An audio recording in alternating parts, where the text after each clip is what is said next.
It was a creed written into the founding documents that declared the destiny of a nation. Yes, we can. It was whispered by slaves and abolitionists as they blazed the trail toward freedom. Yes, we can. Yes, we can. It was sung by immigrants as they struck out to distant shores, pioneers who pushed westward against unforgiving wilderness. The Monday Morning Quarterback on the 23rd of October 2017 from WBRN Radio in Boston on the Boston Red Network. We have a slew of birthdays also this week. Wish H a happy birthday today on the 23rd. That's Hallie. She's off and moving, as they say. And a number of others coming up this week also, and the remainder of October here. But let's get to the basic items here. We have an interesting little piece coming up at the end of this particular cast. First of all, we want to set straight the controversy here. Nate Boyer, a former Green Beret, he was also an NFL player at one time, wrote an open letter to Colin Kaepernick, and they met and made a compromise. Kaepernick is now kneeling, was now kneeling, and not standing, and that has become a national cause célèbre, no doubt about it. And his 3 or 4 minute interview on Face the Nation, we'll listen to it at the end of our broadcast here. But firstly, we'll talk about the 4-star General Kelly, an interesting article here in the New Yorker. It's from Misha Gleason, John Kelly and the Language of a Military Coup. It was written on the 20th of October. Incidentally, this whole controversy reminds one of Benghazi, involving the troops. There were 4 of them, special forces types. And you'll also hear about that in the dialogue from Face the Nation in Niger. Evidently, there's some information that they had performed a number of missions and without any problems at all. They had drones in the air. But at the same time, there are reports from the UN that various factions, we don't really know who these factions are.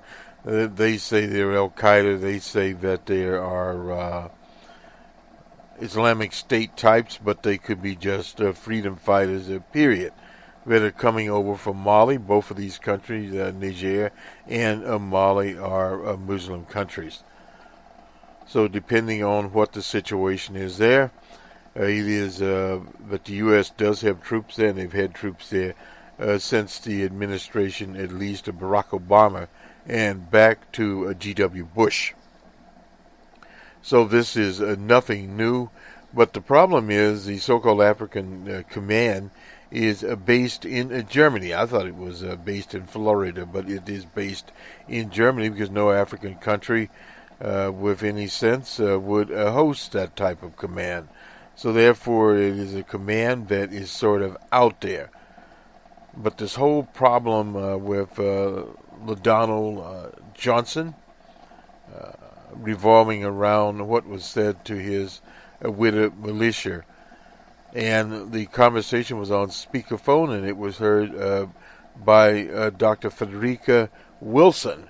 And when we started this, Wilson and Johnson was a little mixed up there, but she's the lady with the cowboy Western style hats. Let me just start this off here. Consider this nightmare scenario a military coup. You don't have to strain your imagination. All you have to do is watch Thursday's White House briefing, in which the Chief of Staff, John Kelly, defended President Obama's well, that's blasphemy. President Trump's call to a military with militia Johnson. The press briefing could serve as a preview of what a military coup in this country looks like. For it was in the logic of such a coup that Kelly advanced the argument. There are a few of him. Those who criticize the president don't know what they are talking about because they haven't served in the military. To demonstrate how little lay people know, Kelly provided a long, detailed explanation of what happens when a soldier is killed in the battle. The body is wrapped in whatever is handy, flown by helicopter, then packed in ice, then flown again, then repacked, then flown, then embalmed and dressed in uniform.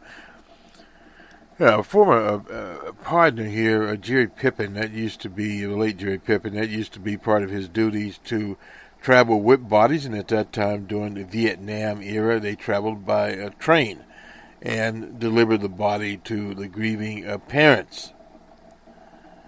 He even recommended a film that dramatized the process of transporting a body of a real Marine, Private First Class Chance Phelps. Anyway. So he went on to say, fallen soldiers, as Kelly said, join the best 1% of this nation produces. Here the Chief of Staff again reminded his audience of its ignorance. Most of you as Americans don't know them. Many of you don't know anyone who knows them. But they are the very best the country produces. How does he know that? The 1% figure is puzzling. The number of people currently serving in the military, both actively and in reserve, is not even 1% of all Americans. The number of veterans in the population is far higher and more than 7%. But later in the speech, Kelly describes his own distress, and we won't go into that.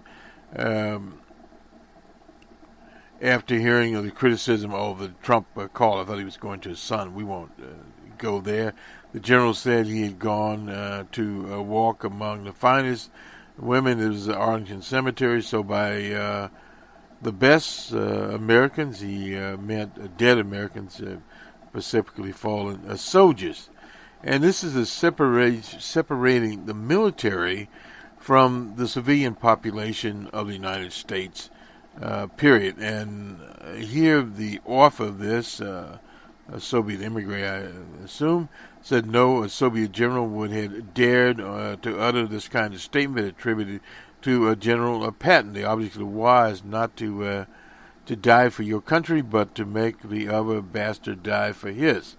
Well, that is no doubt about it. Secondly, the president did the right thing because he did exactly what this general told him to do. Now, that is, DJ Trump is the commander-in-chief, not what this general, he's no longer a general anyway, he's retired. And Kelly went on a rambling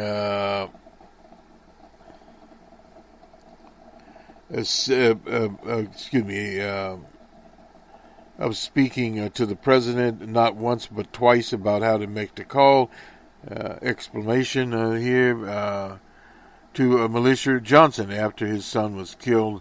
That part we won't go into. Trump tried to replicate the message when he told her that her husband, David, had known what he was signing up for, getting into, wherever that goes. Communication between the president and the military with her is no one's business but theirs. A day earlier, the Post had quoted a White House official as saying the president's conversation with the families of American heroes who had made the ultimate sacrifice are private. The statement contains a classic Trumpian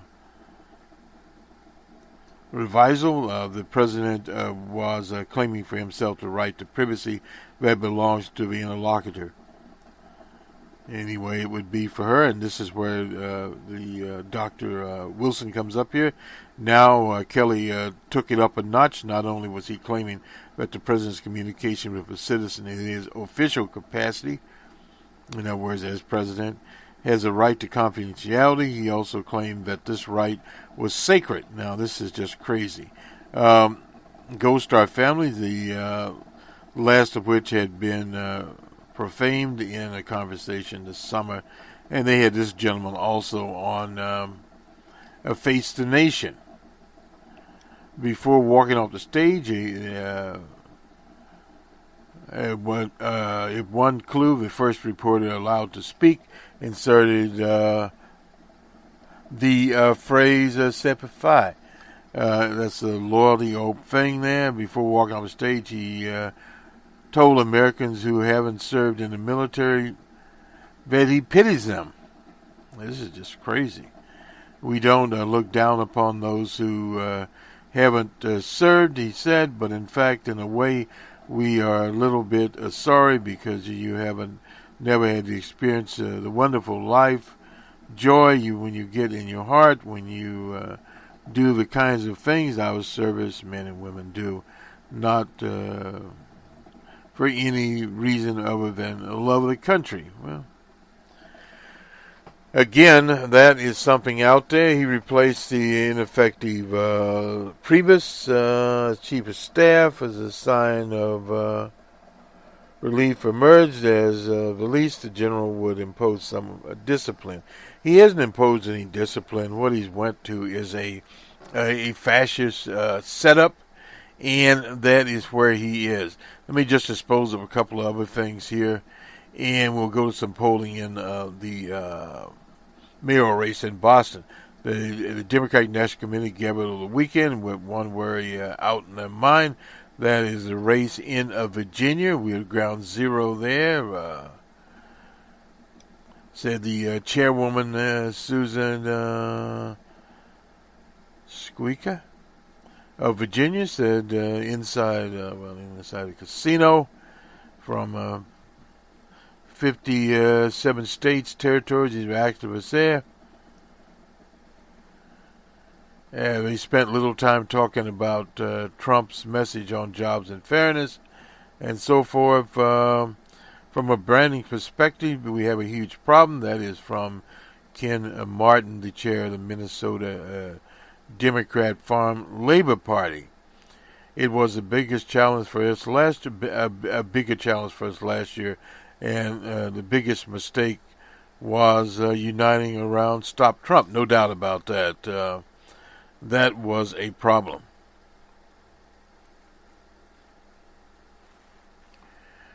And going on here is backed by most elected Democrats. Won his nomination over Tom Perello. That was a person picked by the Bernie Sanders movement. Northam's defeat would let activists argue that the party that picked Hillary Clinton over Senator Sanders and Tom Perez over Keith Ellison in February has once again bet against progressives and lost. Well, a loss there in Virginia would not be a very good situation because they're running against a party hack in the form of Ed Gillespie. And old Gillespie's running forever, but doing with less money than the National Republican Committee. The DNC has raised $4.4 million in August and spent slightly more money than it took in. As of last month's debt, its debt was $4.1 million, almost twice the size of its reserves. The Orange, that's the Republican equivalent, reported $45.9 million in the bank and no debt. And with less fanfare, the DNC has spent $3 million in Virginia. Oh, that's okay. That's in Virginia. Anyway, that is what they have spent there. And former President Barack Obama was there. And they have governor elections in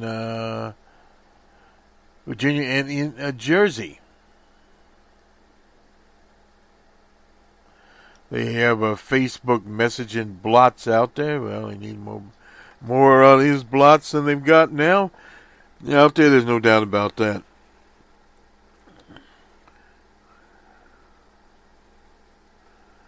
So some of the things, they mentioned John Alsop's campaign here, that they hired 10 staff members, historically expensive race that the Republicans ended up winning. But they did, but at the same time, at least they made a start there. Jane Kleb, the chair of the party in Nebraska, assembled a list of state Democrat office holders because none existed. Yeah. That's a big problem here with the Democratic Party. I thought we'd throw this in. And from DJ Dion here, what Trump did to Kelly shows how far we've fallen. And I won't have time to read it all, but the U.S. is in the middle of a very unfortunate experiment of how disoriented a great country will become before it loses its moorings entirely. At the times, the politics seem fairly conventional, with Republican Democrats arguing about health care, tax cuts, etc. The former President G.W. Bush reminded us last week there is nothing normal about this moment, and that is very interesting there. Our disorientation is reflected in the way honorable men and women allow themselves to be pushed into defending the indefensible. That was Kelly, but Kelly morphed into a military-style couish talk. There's a separate difficulty created by his own party. He's a failure to move beyond the politics, and that is the good old the 80s and the era of popular belief that tax cuts and reduction in government social spending will overcome challenges. This is why all except the most blind Trump partisans have to be heartsick over the performance of Chief of Staff Kelly, a retired Marine general. That says it all there. And a hatchet man against Dr. Wilson. Wilson, a Florida Democrat, revealed with the president talked to David Johnson. We won't go over that again. Thus, our world's turned upside down. The general patriot is reduced to the role of propagandist for a boss whose idea of sacrifice, as Trump explained on CBS, is running a business which is profitable. But helplessness is not an option. Rage alone will change nothing. By speaking up, Bush and President Barack Obama have sent a signal that we cannot sit by and allow our government, allow our system of self-government to disintegrate before our eyes. The burden is especially great on those who hope by sending this man they could serve the military.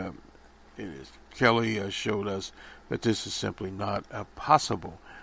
And to add insult to injury, Trump wants to open a hotel, will open a hotel in Cleveland, Mississippi, a very poor area there in the Delta, the home of the blues. He's partnering with some other character there. Population is 1,200 people there in the Delta City there.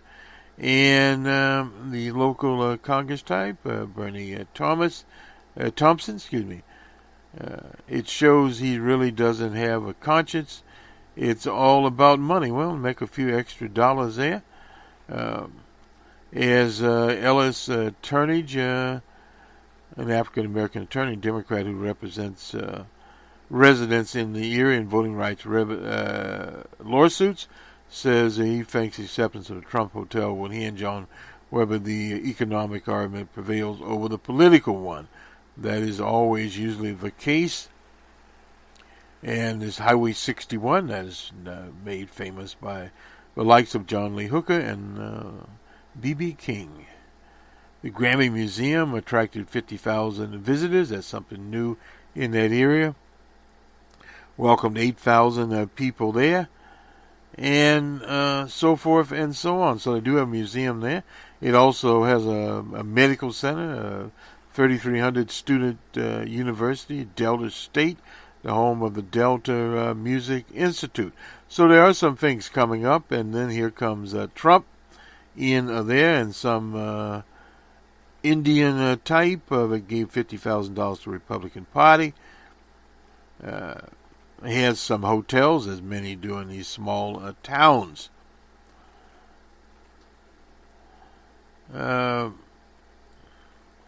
And let's see, the American Idea of Branding will launch a free older. Oh, these are hotels, mid-sized hotels in the area that they will rebrand those. A Roadway Inn in Greenville, across the street from a casino. And 2 Comfort Inns. These are what the Indian American owns. I don't support Trump. I wouldn't go to his hotel unless I had to, but I don't blame other people for going. That's a common situation going. That does it for that. Let's go to the mayoral race in Boston. It's one that hasn't received a lot of coverage. Tito Jackson, our own Tito Jackson, conciliator, and he at one time was a political director for the governor. But nonetheless, have a new poll here, Suffolk University, Boston Globe poll, shows the Mayor Walsh with a 35-point lead.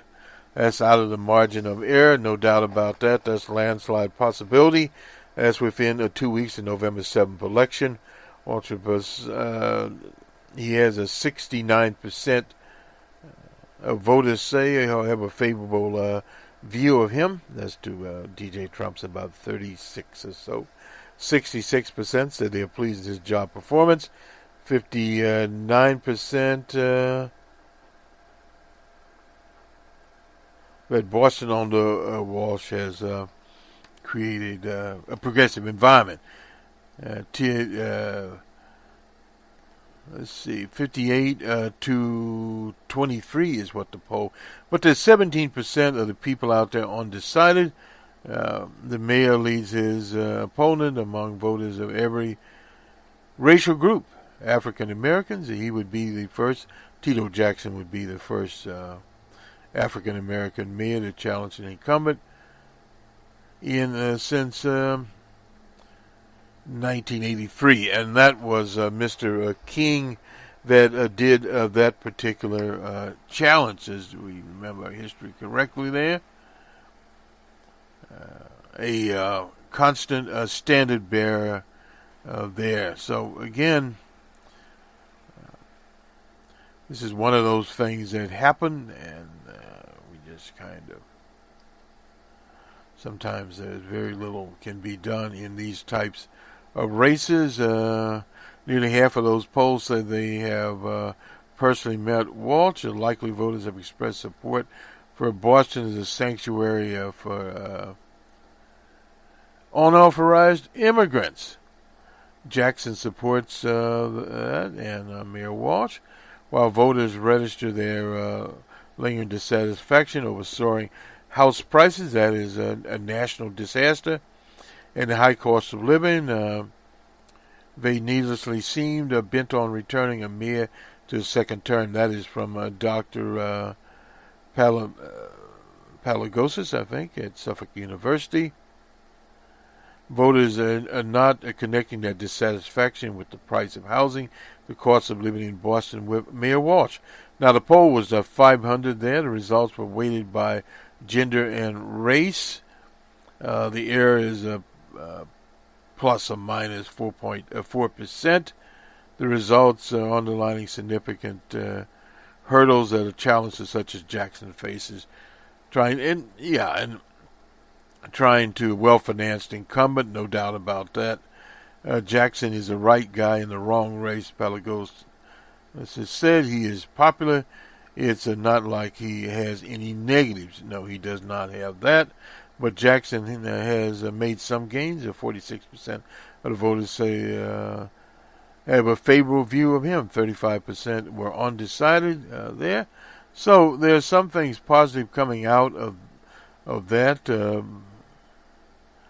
On pressing issues, the city voters expressed their satisfaction with the price of housing, 67% there, with the cost of living, 61%, and while 20% of those polls said they were unsure of the Amazon details, only 49% said it would benefit the people of Boston and the surrounding area.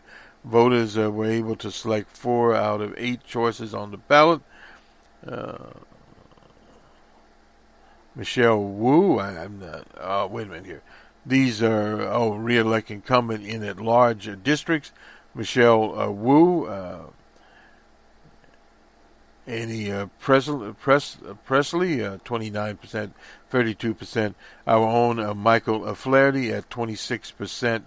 And Anissa George at 18%. Will be able to select 4 out of 8 choices there. It seems from this Mr. Flaherty will be returned. Walsh leads 60 to 21 amongst Europeans and 36 to 34 amongst African Americans. And some 26% of African Americans said they're undecided. The mayor outpolled Tito amongst Latinos, 56 to 23. Amongst Asians, 73 to 19. Only 15% of respondents are Latinos. 7% are Asians. The subset carries a higher margin of error, no doubt about that. Robert Taylor, the South End architect and Jackson supporter, said the conservative has been attentive to his constituencies, no doubt about that. He has some great people in place, and I think a level-headed person is in a very difficult landscape. That's from Thomas Ryan, another South End resident there. And just looking back at some of the solicitors here, Michelle Wu is on top. Patty Pasico, I forget about her. Anyway, Michael Flaherty at 26.2. And Presley at 29.4. And D'Amigo DeRosa at 4.4. We talked about George William King at 2. And undecided there. So, again, Charlie Baker, that's distressing. His favorable rating is at 58.6, unfavorable at 19. Marty Walsh is at 69.4. Tito Jackson at 46, that's not bad. Elizabeth Warren at 56.6. They're 27.6 down, and Michelle Wu at 52.4. Do you approve or disapprove of Marty Walsh? Well, we already gave you that figure. Do you approve or disapprove of the Boston City Council? 47% approve, 19% disapprove. Do you think Boston should be a sanctuary city? 57% there to 32. Do you think you will purchase cannabis in Massachusetts, the Commonwealth, when retail sales begin legally? 22%. 72% said no. Mayor Walsh has been lobbying for Amazon. Benefits overweigh costs. 49% there. So that is the poll of the Boston mayor's race from the Boston Globe. So we'll look at that and see where we are on that. And some sad news here. We'll get this in. Thank Nancy for bringing it to our attention. Harry Belafonte, he's 90 years old. He walks with a cane, and was at the Carnegie Music Hall on Friday night. He said probably will be his last public appearance. It lasted for 2 hours, despite appearing being disoriented. He had a stroke a few years ago, and his inner ear balance is off. That's why he was slow in moving.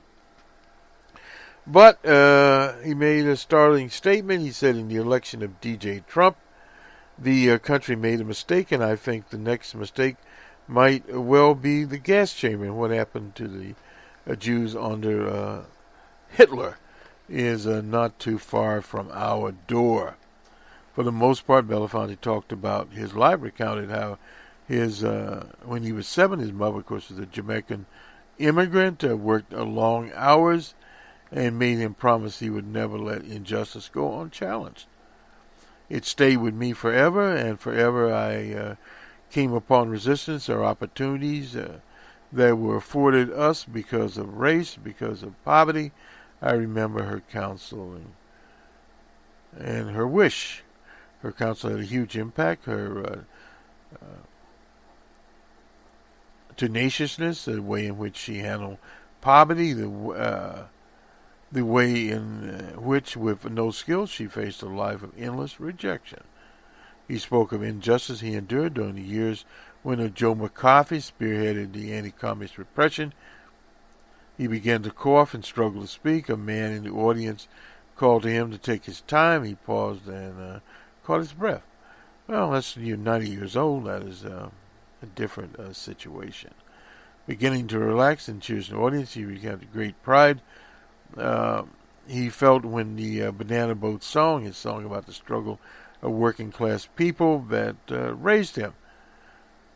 Helped an album become the first recording to ever sell 1 million copies. I found an enormous force to call the audience, and I made sure that everything that I did towards instructing them and informing them, he said it was they who came night after night to feel the music. He spoke of his mentor, Paul Robeson, and learning lessons of his downfall. He thanked him for introducing him to Eleanor Roosevelt, with whom he traveled in the 50s, meeting leaders of the African independence movement. He spoke of one of our favorites, Pete Seeger, and how the music brought the spear of the civil rights movement to heights. He spoke of the great fallen America has endured by electing Trump. However, he said he has come to feel confident that work done by his generation had laid a foundation for the revival of American democracy. We have achieved a lot in my lifetime. He said Dr. King was not about nothing. Eleanor Roosevelt was not about nothing. I think that in the final analysis, we shall overcome because of what we did. We left for the harvest that generations to come will reap, and that they have yet not plowed, that they have not yet harvested. That's Harry Belafonte talking there, and that was at the Carnegie Hall on Friday night.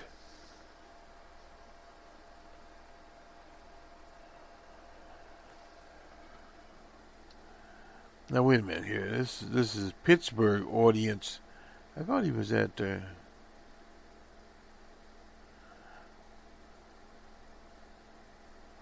says here that a Pittsburgh audience spellbound with tales of his life and denunciation of Trump. Okay, he's in Pittsburgh. Okay, I understand that. He appeared there. I suppose they have a Carnegie Music Hall, but not, anyway, in Pittsburgh. So, nonetheless, and we shall overcome. This is from The Guardian, incidentally, a newspaper, and we're proud to present that. Just looking at a little thing here, and we talked about this the other day. Sexual harassment accusers hope DJ Trump will go the way of Harvey Weinstein. No doubt it will not happen. So you can forget about that wish there. Felicia Wilson, this is also from The Guardian here, is Trump's Benghazi. Well, the problem with that, and we'll finish up here, is that Benghazi was a situation where you had various intelligence services there. You had the Mossad, you had the French intelligence service, the British intelligence service, the CIA. They were all over the place, and numerous others that not named. Now, in Niger, was the Special Force element there? No. Were there CIA types running around there? Yes. So in other words, that adds to, quote-unquote, the state of information.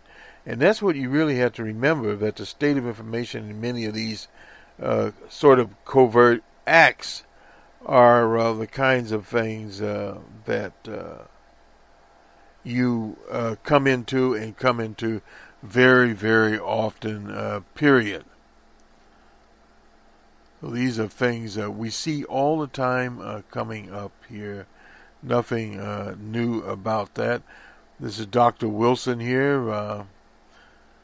On Sunday, demanded an apology from DJ Trump for false statements about her and his senior officers. Wilson declared that the deadly ambush the forces in Niger at the heart of there was Trump's equivalent of the deadly 2011 terrorist attack in Benghazi, Libya, which the Republicans pursued Hillary Clinton, who was secretary at the time. Senators from both parties urged the administration to release more information on Niger. General Kelly owes the country an apology because when he lied about me, he lied about the American public. So Kelly's under more a pressure here, no doubt about that. How he responds to it is very interesting. And that was also brought out on 60 Minutes.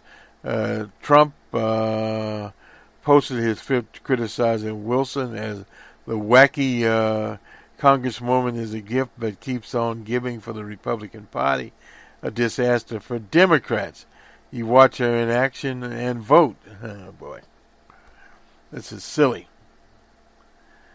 Dispute revolves around concerns over the incident, no doubt about that. James Langsford, a Republican from the very red state of Oklahoma, said he shares concerns over contradicting narrative. He was on Face the Nation also. We didn't save him. But at this point, we have conflicting stories. We want to be able to get a full and accurate account, which they never will get. His sentiments were, of course, echoed by Chuck Schumer. I didn't know there were 1,000 troops in Niger. That is from military type Lindsey Graham. Said on Meet the Press, this is an endless war without borders and no limitations on time and geography. You'll have got to tell us more. And McCain is right about that. Schumer basically says the same thing. So this is a story that has got to be told, and it will. More information will come out at least about the number of American troops in Benghazi. And this thing that the CBS correspondent there, John Dickerson, basically maligned Congressman Dr. Wilson. Also, they were saying her minute of fame. Well, Dr. Wilson is 74 years old. She's already had her hour of fame for many, many years. And with her hat collection, people tend to know who Dr. Wilson is. And that will go on.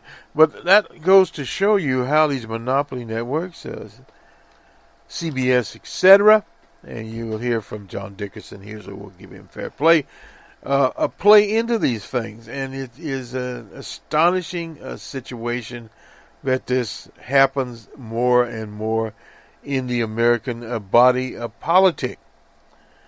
We'll have a review here, I don't know if we'll get it up this week or not, of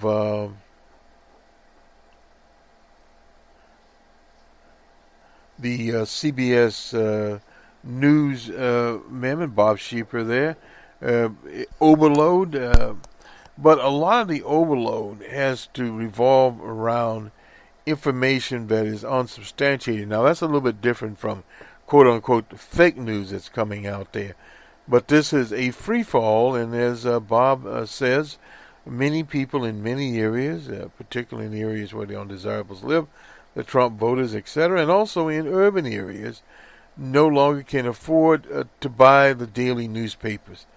So they go on Facebook and get the information there. And if there is a link, very few actually go to the quote-unquote newspaper report. And part of that is brought about by these various news outlets that followed in the footsteps of the Wall Street Journal, but they have subscriptions and very little public access to their articles. The one that started that was the British business newspaper that started that out, and were able to do it, known as the Pink newspaper out there. So there are many of these, and in our business, if we've subscribed to all the publications we used, it would cost $10,000 or $20,000 literally a year, and that would be in digital subscriptions to them. The Financial Times is the one we were talking about, to get that in here. But yes, the Guardian that is out there, and various others that bring the coverage out. Numerous local papers, Desert News, I'm thinking about in Utah. And we have the public news outlet here. We advertise them. They have a lot of shorter articles out. Let's see if we can get them up here.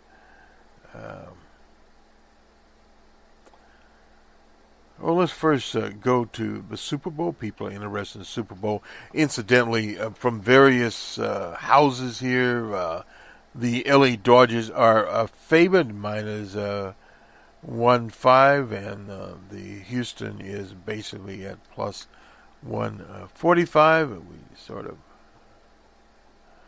look at these overall. It depends on the 11-2. For Houston, the Astros. This was, though, early in the year here. Odds to win. Oops, wrong one. That's 2018. Anyway, from these various hotels, the MGM Mirage, we'll get that one down, plus 55 for Houston, negative 175 for the LA Dodgers. And the over on is 7.30, and basically that is all across here. We look at win, basically the same. Well, the Dodgers there at 173, and plus 1. Yeah, the same for Houston there. This is in the first game rated on a Tuesday night on the 24th. We'll have a special, incidentally, here at WBRN on the World Series that will air on Tuesday morning before the actual game, and we'll get more into who the players are for both the LA Dodgers and the Houston Astros, who represent the American League. We always favor the National League, but nonetheless, it should be a good series. There'll be 2 games in Los Angeles, and then 3 games in Houston, and then back to Los Angeles if necessary for Game 6 and Game 7. Now, so far, at least in the American League Series, the Houston won in Houston, and the Yankees won in New York. They were able to do 3 there. Whereas the Cubbies was not the case. The Cubbies lost in L.A., and they lost, obviously, in Wrigley Field. They did get 1 out of 5. So the Cubbies are home watching it with us. The Cubbies pitching just simply did not stand up. And that, occurs at times, no doubt about that. Let's just go to ESPN. We'll get some of these, since we are running over here, but that is okay. Under our new format, some of the college scores, since we're boycotting the NFL, we aren't missing very much there. Try it again. And we will get to ESPN eventually here. And get the college scores. I was looking at these last night, and had many of them up here.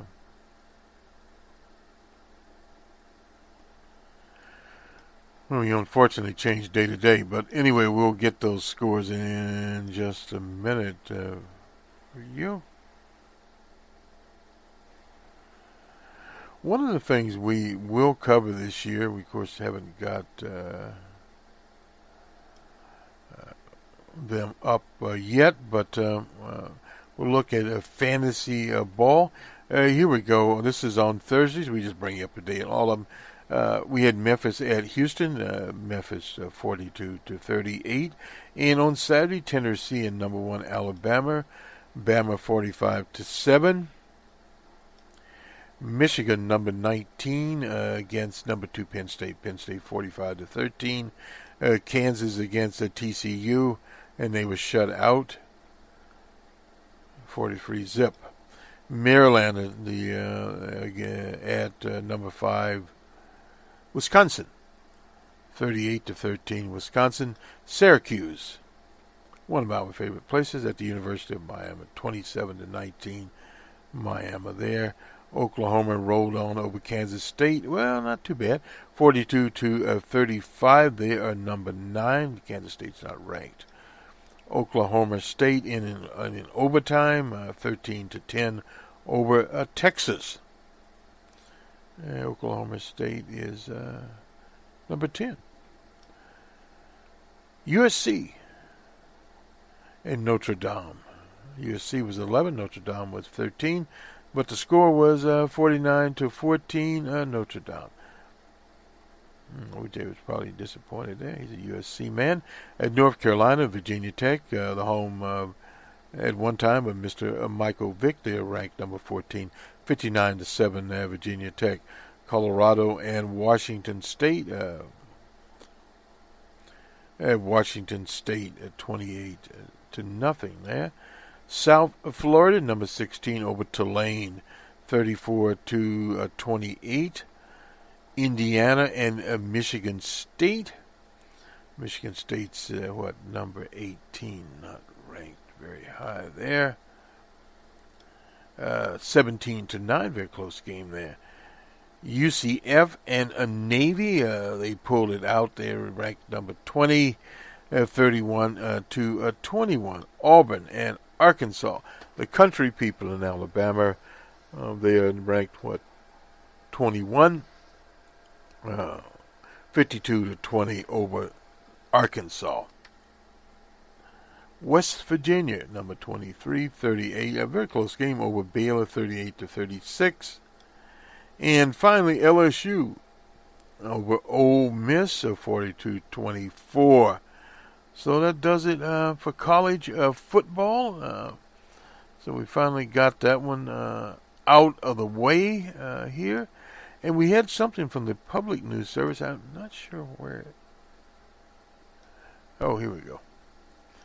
This is an Ohio school athletes avoid unwanted spotlight. Every Friday night during the football season, the lights are bright, emotions are high. At Kinshaw Coleman, for Kinshaw Coleman. The Boardman High School wide receiver prepares to play in front of hundreds of his peers. His head is in the game despite recent moment to kneel. Coleman has no internal conflicts with himself. He doesn't even consider kneeling. I think they kneel because they're trying to protest what happens around the country that deals with racism, Coleman says. I feel like it's bad, but I don't feel they should go as far as kneeling. Well, I guess Coleman trying to save himself there. More than 30 NFL players took a kneel or raised a fist in the season. This is 2007 season. As As a European kid, I understand why people kneel. Bowman, his defensive end, Steve Amstutz says, I don't kneel because I haven't been through the same situation as my African-American teammates. Well, he's right there. If one of my teammates took a knee, I would support them. Professional players who have used their platform to raise the conversation despite any backlash, that they may receive. It's becoming more popular in the NFL, but the same can't be said for high school. But there are high school. We covered some that have done that. Victory Praise and the Workshop Center and the Catholic Archdiocese of Camden, New Jersey are both parochial schools with high school football. But not the only thing they have in common. They both punish players for kneeling. Well, that happens there. Anyway, players who don't participate when Colin Kaepernick started the protest, began to kneel and link arms of unity there against the DJ Trump message. A common argument against kneeling for the national anthem is that it may be disrespectful. That was covered by the Green Beret, so we won't need to cover it. But bringing these things together, there's been a lot of misunderstanding happening. That's from Hanks, and who is Hanks? That's Coleman. Let's see. My teammates that tried to kneel. I would tell them there's another way. This is this Coleman guy. And there's a lot of misunderstanding. Hanks. Daniel P. Hanks, a Kent State University political science associate professor. The protest is turning into a combination of taking a knee and locking arms to show unity. I don't think we will see the entire football team locking arms, or the Dallas Cowboys taking a kneel prior to the anthem if Trump did not attack NFL players. He's a political scientist at the national anthem is simply the platform they are using to draw attention to the issues to which they are protesting. Unfortunately, the debate has now become about whether people should stand during the anthem, or whether they rather than what the protest actually is about. We agree there. The story was produced with original reporting from Larry Lindash at Kent State University. So, Larry Lindash, Kent State, Ohio News Connection. This is good. The Public News Service, we cannot say enough about them because they are the people that produce this type of article. Local news, which we at WBRN Radio sponsor 100%. We actually get the news that matters to people out here, and we try to bring about as much of this as possible from these communities. I'm just looking around here. I'll get this out of Tyler, Texas. We usually don't get things out of Tyler, Texas, but we will here. Budget cuts keep Texas kids with disabilities from getting therapy.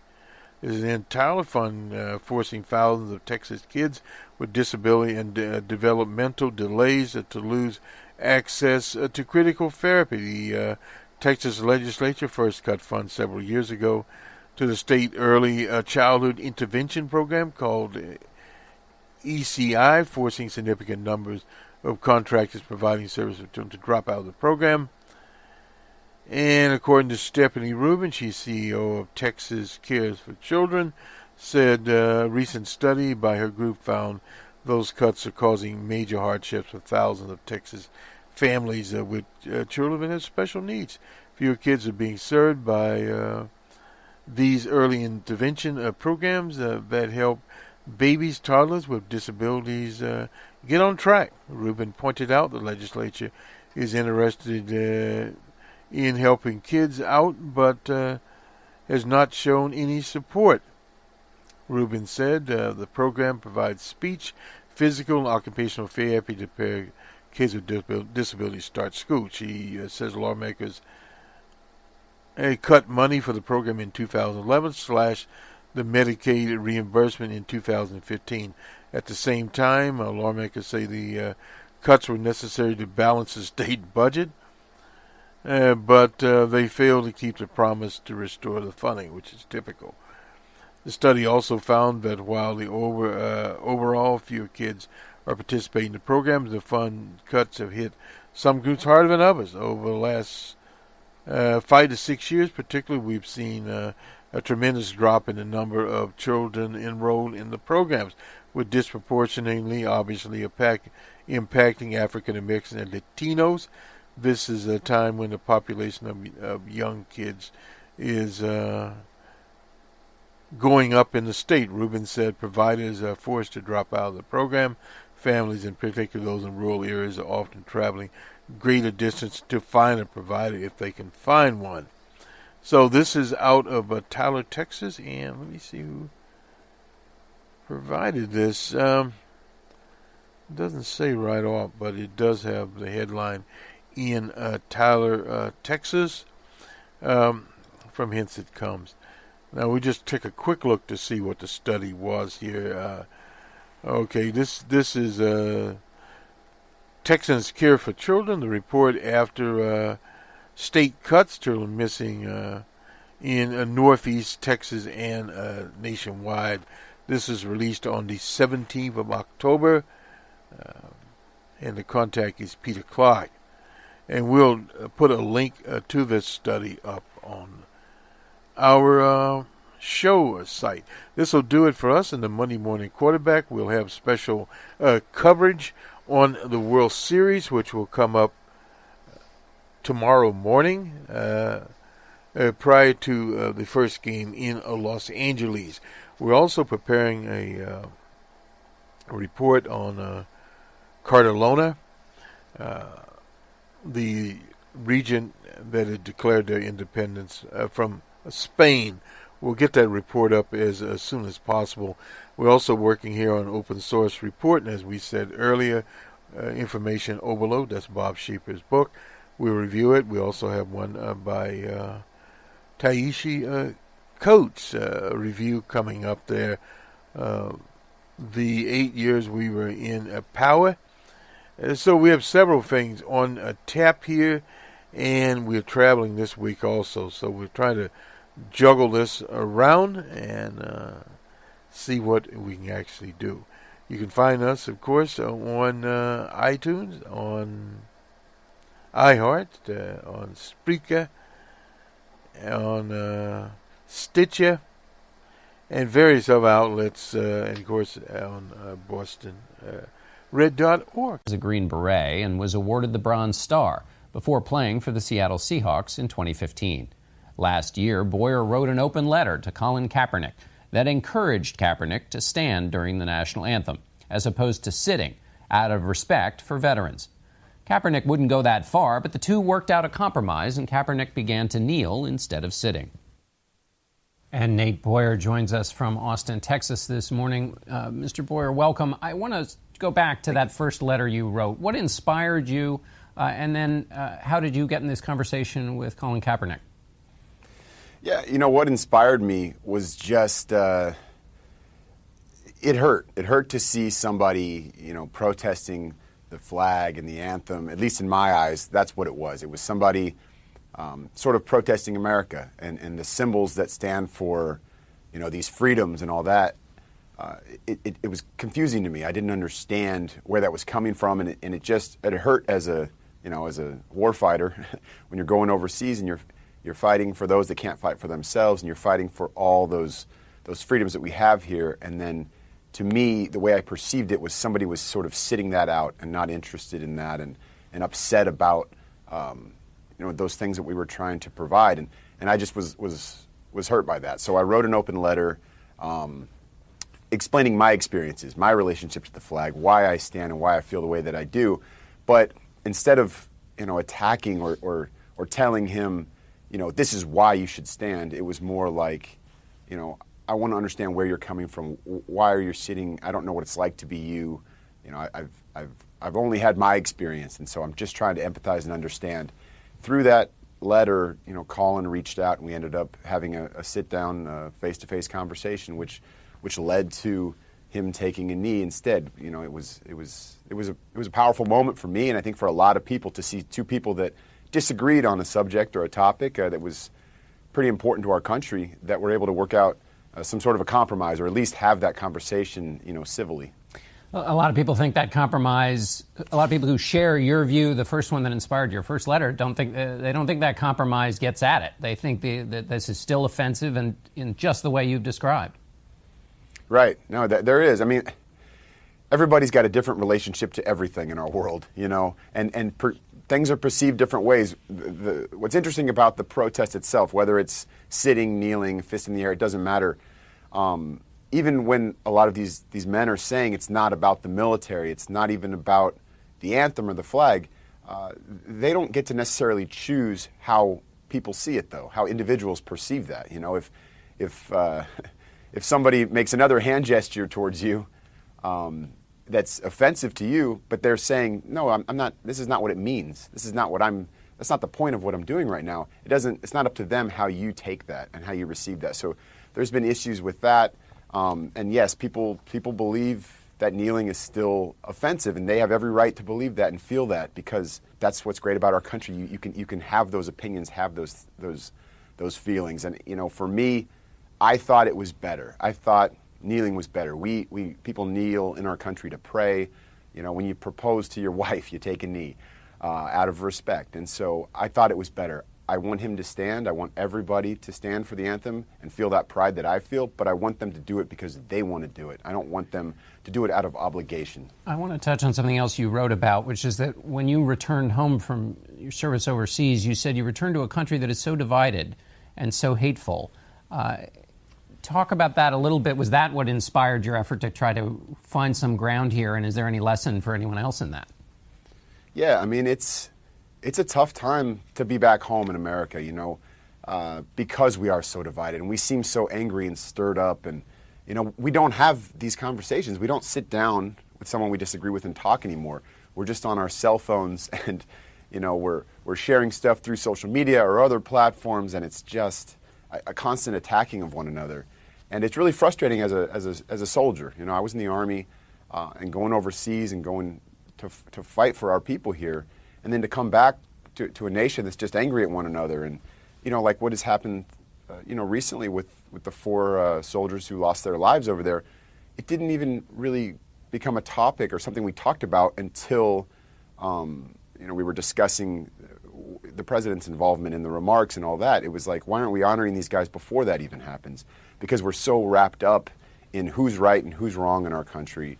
And, you know, everyone's trying to turn each issue into this good versus evil instead of just trying to understand that we all have different, you know, experiences and we come from different places, and that's what makes our country great, that mixture of all those things. All right, Nate Boyer, thank you so much for sharing some time with us, and we'll be back in a moment with our panel.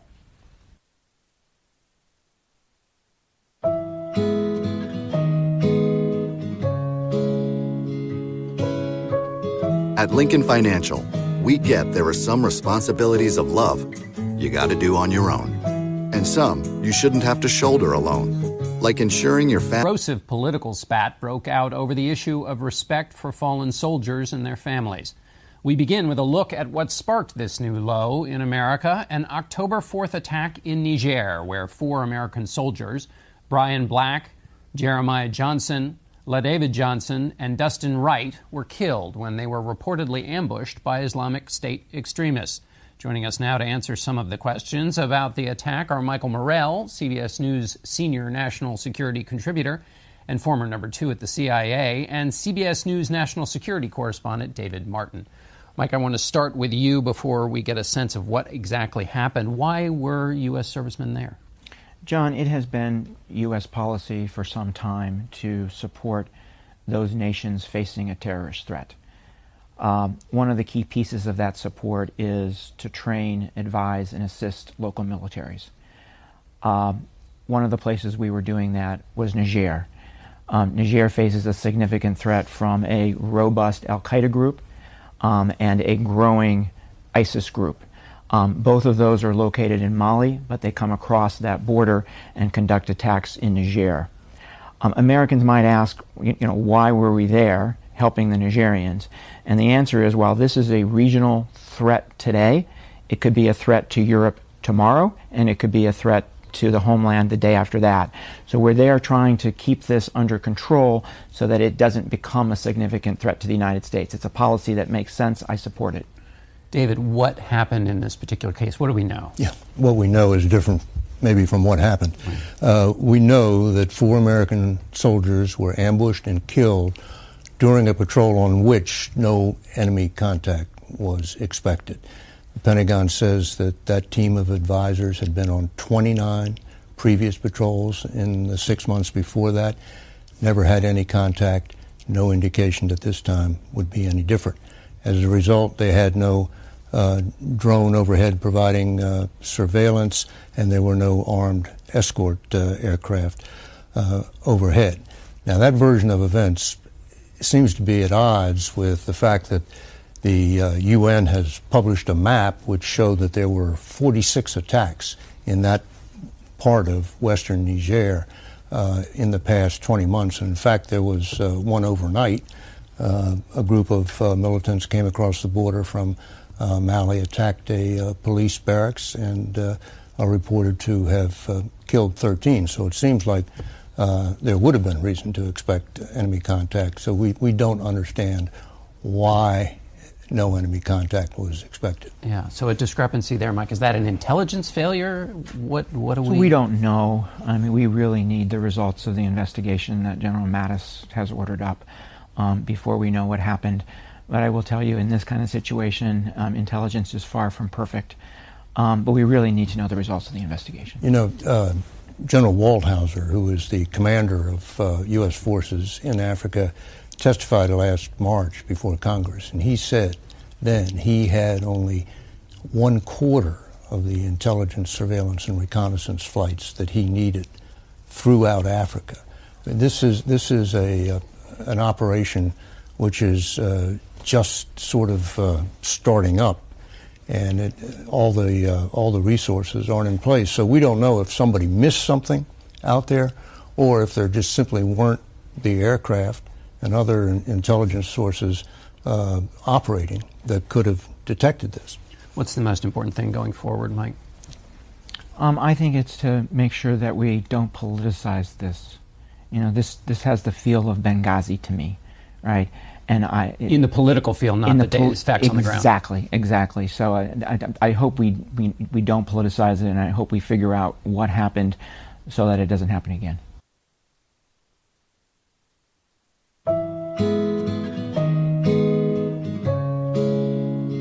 Magazine and a CBS News political analyst. We're also joined by Politico's chief international affairs columnist, Susan Glasser, and the deputy managing editor for Time Magazine, Michael Duffy. Michael, I want to start with you. Where are we at the end of this week on this question of Gold Star families and the fight that's grown up around it?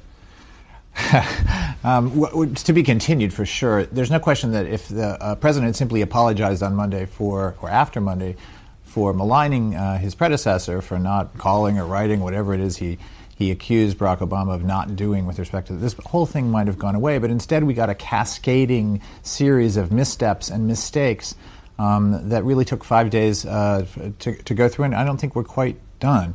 It also not only left the president with another week of sort of 3 steps back, 1 step forward, it ensnared the chief of staff, who took the job to sort of interpose himself between a president who doesn't have all the protocols and pathways of doing this job down, and may never, and potential disaster. And so by stepping into that space and then making some mistakes of his own, Kelly actually added to it, John Kelly. So it was a week that just started bad, got worse, and I think left unanswered a lot of questions about what we're doing in Niger in the first place.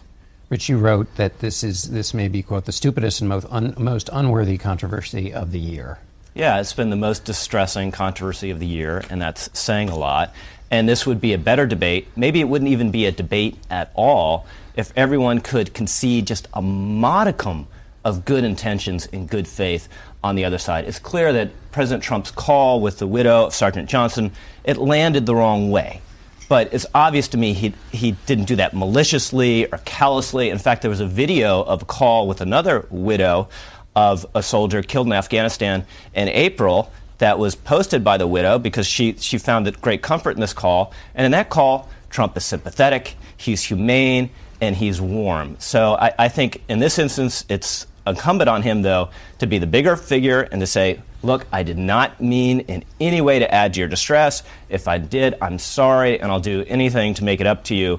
But that's obviously not the way he operates. Right. Jamel, there does seem to be a lack of restraint here. These things usually end when somebody who has the chance to wallop stops. And on both sides, this is not just, we can figure out who started this, but it's now turned into a regular old political fight. Right. I mean, I think I agree with Rich that this entire controversy is sort of so small and silly. But I do think it reveals something kind of important about the president, which is that he cannot take responsibility for any mistakes that he's made. From his initial statement maligning his predecessors, that would have ended had he just said, "I'm sorry that I said this. I was wrong."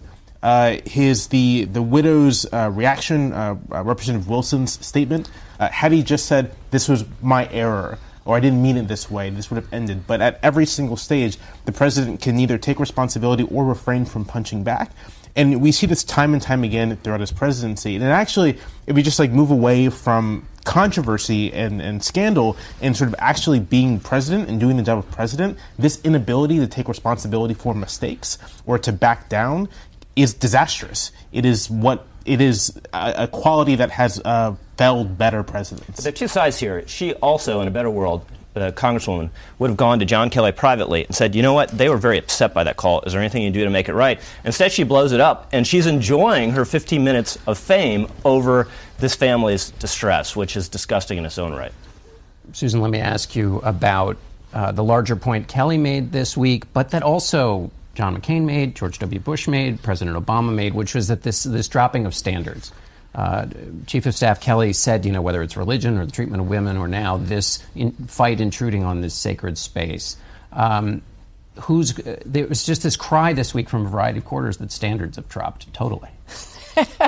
And that's almost indisputable. But I think, look, Jamil is absolutely right. We're not surprised that Donald Trump behave this way because it's very consistent with what we've seen from President Trump throughout not only his presidency but his campaign. He's not going to back away from a fight if one is offered. In fact, he tends to encourage them. I think it's more surprising what we saw in a way from General Kelly. We learned more. One of the things that's been apparent over the last couple months, but this underscored, is that it remains Donald Trump's White House and not John Kelly's White House, even if he has imposed more discipline and more of a process. Number one. Number two, perhaps we saw that General Kelly this week shares more of Donald Trump's agenda than we realize. And you talked about the standards dropping. I found General Kelly's comment to be surprising and even puzzling that he would have brought up in the same commentary about this incident with the Gold Star families, this notion that in the good old days, women were sacred.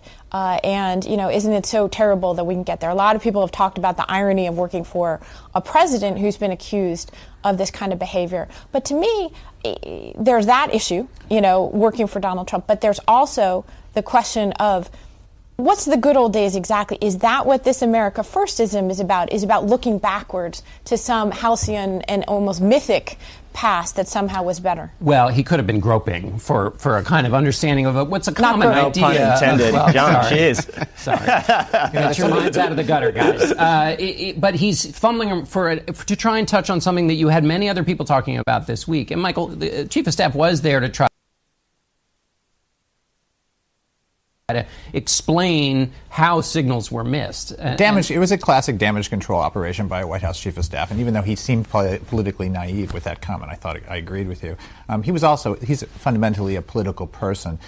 More than the speeches this week by McCain and Bush about the dropping of standards or the loss of something else, it's an amazing week in this respect, which is that the Republican Party has never been more dominant in American politics in 100 years, and it's never been more split wide open, cracking apart in front of our eyes. You had two of the most esteemed figures of the Republican establishment, John McCain and George W. Bush, of all people, who has been reluctant to say anything since he left the Oval Office about anyone, come out this week and actually in encoded terms, not very coded, criticize the Trump White House and Donald Trump for his handling not only of his rhetoric, but of his foreign policy and a lot of other things.